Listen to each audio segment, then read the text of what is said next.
क्या आपको पता है मुख्य और सूक्ष्म पोषक तत्वों के अभाव में मूंग उड़द की फसल का उत्पादन 15 से 30% तक कम हो जाता है। मूंग की फसल के लिए ग्रोप्लस सबसे अच्छा खाद क्यों है? फास्फोरस की उपलब्धता अधिक सुलभ। प्रमुख पोषक तत्व फास्फोरस के साथ साथ गौण और सूक्ष्म पोषक तत्व कैल्शियम, सल्फर, जिंक और बोरान। मिट्टी के भौतिक गुणों और पीएच में सुधार। जड़ तंत्र में पोषक तत्वों की उपलब्धता। अन्य उर्वरकों के साथ संयोजन में आसानी से उपयोग। आसान और अधिक समय तक संग्रह।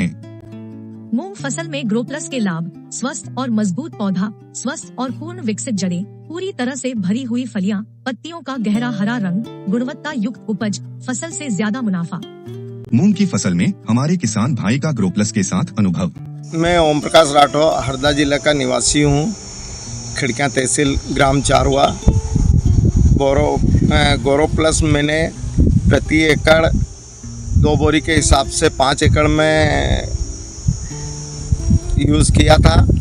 जो मेरा उत्पादन अभी मूंग का जो आखिरी लास्ट स्टेज में 6 कुंटल प्रति एकड़ उत्पादन मिला और ये बहुत बढ़िया खाद मेरे को समझ में आया, क्योंकि ज़मीन बहुत बेस्ट मेरे को लग रहा है। और सभी किसान भाइयों से आग्रह है कि इसका यूज़ करके ज़रूर देखें। और मैंने भी वो यूज़ करके देखा। मैं मात्र 5 एकड़ में देखा तो मेरे को 5 एकड़ में बहुत बढ़िया एवरेज मिला। ग्रोप्लस से डीएपी की तुलना।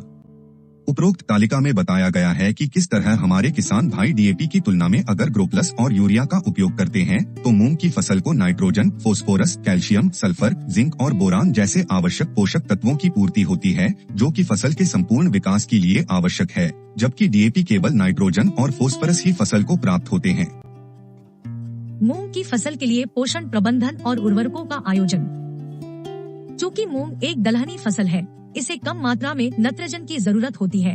यूरिया का प्रयोग बुवाई के 20 दिनों की पश्चात वर्जित है। ग्रोप्लस और पोटाश की अनुशंसित मात्रा का प्रयोग बुवाई के पहले या साथ में करने से फसल के उत्पादन और गुणवत्ता में सुधार आता है। किसान भाइयों, अपने नजदीकी खाद विक्रेता से ग्रोप्लस जैसा नहीं, ग्रोप्लस खाद ही मूंग की फसल के लिए लाएं। ग्रोप्लस एक कोरोमंडल उत्पाद